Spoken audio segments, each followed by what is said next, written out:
you've ever stared at a health insurance options page and felt like you were reading a different language, you're not alone. Premium, deductible, coinsurance, copay, out-of-pocket maximum. These terms all have technical definitions, but the way they interact with each other is almost never explained in a way that actually clicks. So let's fix that. No jargon dump, no glossary that you'll forget in 10 minutes. We're gonna walk through how health insurance actually works in real life, what each of these terms means, when they hit you, and how they all fit together when you actually need to use your coverage. The premium. Your premium is the monthly fee you pay just to have insurance. Think of it like a subscription. It's due every month whether you use the insurance or not. If you stop paying, your coverage stops. When you're comparing health plans, the monthly premium is usually the first number you see. It's the most visible cost. But here's the thing, it's not the only cost, and it's not always the most important one. A plan with a lower monthly premium almost always has higher costs when you actually need care. A plan with a higher premium usually comes with lower costs when you use it. The trade-off is built into every health plan on the market. If you get insurance through an employer, your employer typically covers a portion of the premium, often somewhere between 50 and 80%. You pay the rest through payroll deductions. The deductible. Your deductible is the amount that you have to pay out of pocket for covered medical services before your insurance starts sharing the cost. Here's how it works in practice. Say your deductible is $1,500. The first $1,500 of your covered medical bills in a given calendar year, you pay entirely on your own. After you've hit the $1,500 threshold, you've met your deductible, and your insurance starts stepping in to share the cost with you. A few things are important to know about deductibles. First, not all services require you to meet your deductible before coverage kicks in. Preventative care like annual checkups and recommended screenings are typically covered at 100% from day one, even if you haven't spent a dollar toward your deductible yet. That's by law for ACA compliant plans. Second, many plans have a separate deductible just for prescription drugs that's tracked independently from your medical deductible. So you might hit your medical deductible, but still be working toward your prescription deductible. Plans with lower premiums typically have higher deductibles. Plans with higher premiums typically have lower deductibles. You're essentially making a bet when you pick a plan. The copay. A copay is a flat fee you pay for a specific service, usually at the time of the visit. For example, your plan might charge $30 every time you see your primary care doctor, $50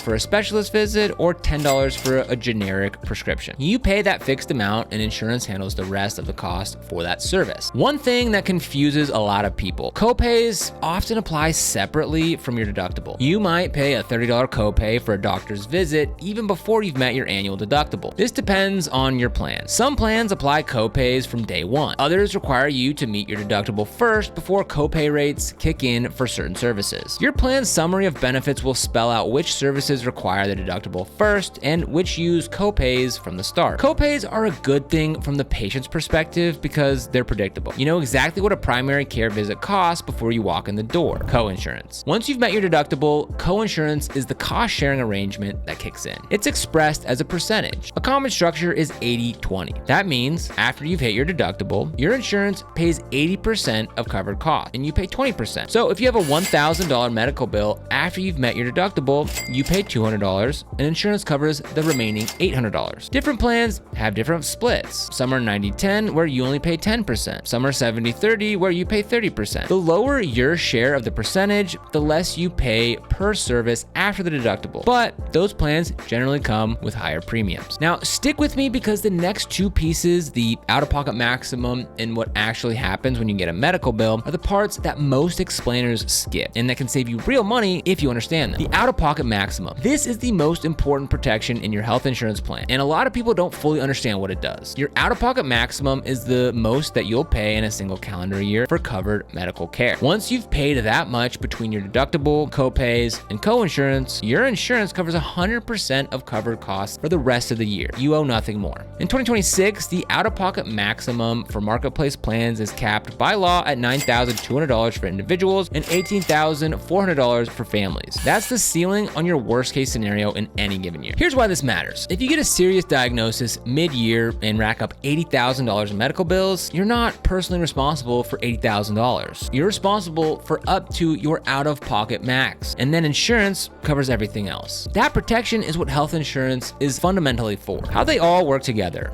a real example. All right, now let me walk through a full year so these pieces actually connect for you. You have a silver plan with a $1,500 deductible, 20% coinsurance after the deductible, a $30 copay for primary care visits, and a $7,000 out-of-pocket maximum. In January, you go to your primary care doctor for an annual checkup. It's preventative care, so it's covered at 100%. You pay nothing. Your deductible is still at zero. In March, you break your arm. The emergency room visit and imaging comes to $4,000. You haven't met your deductible yet, so you pay the first $1,500 out of pocket. Now, your deductible is met. Your coinsurance kicks in for the remaining $2,500. You pay 20% of that, which is $500. Total for this event, $2,000. You've now paid $2,000 toward your $7,000 out-of-pocket max. Over the summer, you see specialists for follow-up care. Each visit applies your 20% coinsurance. Every dollar you pay in coinsurance counts towards your out-of-pocket max. As you get closer to the $7,000 in total out-of-pocket spending for the year, each new bill gets smaller. If you hit $7,000 total, every covered service for the rest of the year is free to you. Insurance covers 100%. The network, the one you can't ignore. So there's one more concept that trips up a lot of people, especially when they're new to coverage: the network. Your health plan has a network of doctors, hospitals, specialists, labs, and other providers that have signed agreements with your insurer on negotiated rates. Seeing an out-of-network provider is a different story. Depending on your plan type, out-of-network care might cost significantly more, might only be partially covered, or might not be covered at all for non-emergency care. We have a separate video on HMOs, PPOs, and EPOs that goes deeper on network rules by plan type. But the bottom line is, always check whether your doctor or hospital is in network before you go for anything that isn't a genuine emergency. What to do when you get a bill. Here's something most beginner guides leave out. Getting a bill from a doctor or hospital doesn't mean you owe that exact amount. The process between a healthcare visit and your final bill involves several steps, and understanding them can save you money. After you receive care, the provider sends a claim to your insurance company. Your insurance processes the claim, applies any negotiated rate reductions, and determines what portion falls under your deductible, copay, or coinsurance. They then send you an explanation of benefits, which is a document that summarizes what was billed, what the insurer paid, what was reduced due to negotiated rates, and what you owe. The EOB is not a bill. It's a statement of how the claim was processed. Medical billing errors are common. If your bill looks wrong, or if you were billed for something you believe should have been covered, you have the right to request an itemized bill and to dispute the charges. Call the provider's billing department first. If that doesn't resolve it, call your insurance company. If you believe you were incorrectly denied coverage for a service, you can formally appeal the denial. Insurers are required to have an appeals process, and appeals are sometimes successful. Asking the question costs nothing.